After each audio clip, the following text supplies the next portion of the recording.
Imagine this. You're trekking through a vast, unforgiving desert. The sun beats down, the horizon shimmers, and there's nothing but sand for miles.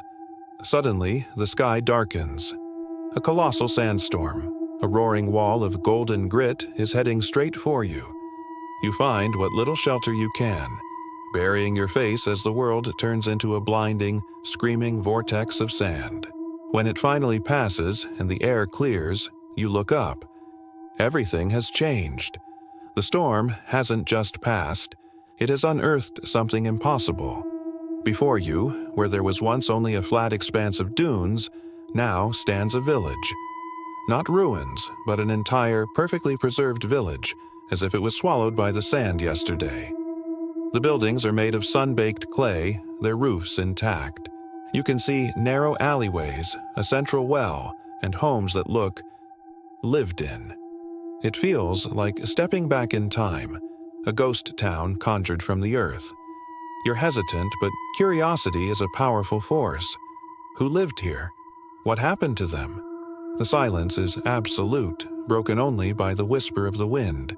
You step into the village, your boots sinking slightly into the sandy streets. It's eerie. You peer into a doorway and see a table set for a meal. Clay pots and wooden bowls still in place, now caked with a fine layer of dust. In another house, a loom stands with a half-finished tapestry, the threads still vibrant. It's as if the inhabitants simply vanished mid-activity.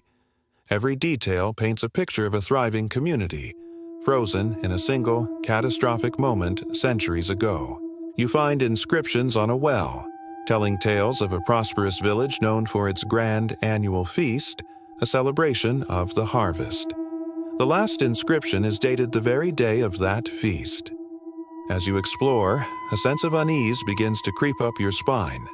The sun is getting low, painting the sky in shades of orange and purple. The sand, which had been still since the storm, begins to shift.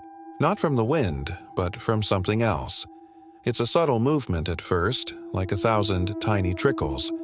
You dismiss it as your imagination, a trick of the fading light. But then, the movement becomes more pronounced. The sand in the streets isn't just settling, it's stirring. It's rising. The last rays of sunlight disappear below the horizon, and the desert is plunged into a deep, star-dusted twilight. And that's when it truly begins. The sand isn't just moving anymore, it's taking shape. From the ground, figures start to emerge. They pull themselves from the dunes that fill the streets and homes, humanoid forms made entirely of swirling, granular sand. Their shapes are indistinct at first, but they solidify, their sandy bodies mimicking the clothes and features of the long-lost villagers. They don't seem to notice you. Their movements are slow, deliberate, driven by an ancient, single-minded purpose. They drift through the streets, their sandy feet making no sound. They gather in the central square, around the tables you saw earlier, which are now mysteriously clear of dust. More sand figures emerge from the houses, carrying platters and bowls that also seem to be coalescing from the very air, filled with what looks like sandy, spectral food. They are reenacting their final, interrupted feast. You're frozen, hidden in the shadows of a doorway, watching this silent, ghostly banquet unfold. The villagers of sand take their seats. They lift sandy goblets to their lips in a toast you cannot hear. They scoop handfuls of sand from the platters and bring it to their mouths, their faces empty, their actions purely instinctual. It's a haunting, beautiful, and utterly terrifying spectacle. These are the souls of the villagers, bound to the sand that buried them, cursed to rise every night to finish the feast they never could. You realize the legend wasn't just about a village buried by a storm. It was about a village trapped by it. The sand isn't just their tomb, it's their substance, their prison. They are forever bound to this place, rising with the moon and receding with the sun, forever stuck in the last moments of their lives. You watch as a small child, formed of lighter, finer sand, chases a sandy ball that dissolves and reforms with every bounce. The scene is both innocent and deeply disturbing. Then one of them turns. Its head, A swirling vortex of sand with two dark hollows for eyes fixes directly on you. The silence is broken by a low, grating whisper that sounds like sand grinding against stone. It's a sound that seems to come from all around you. All at once, every single sandy head in the square swivels in your direction. The feast stops.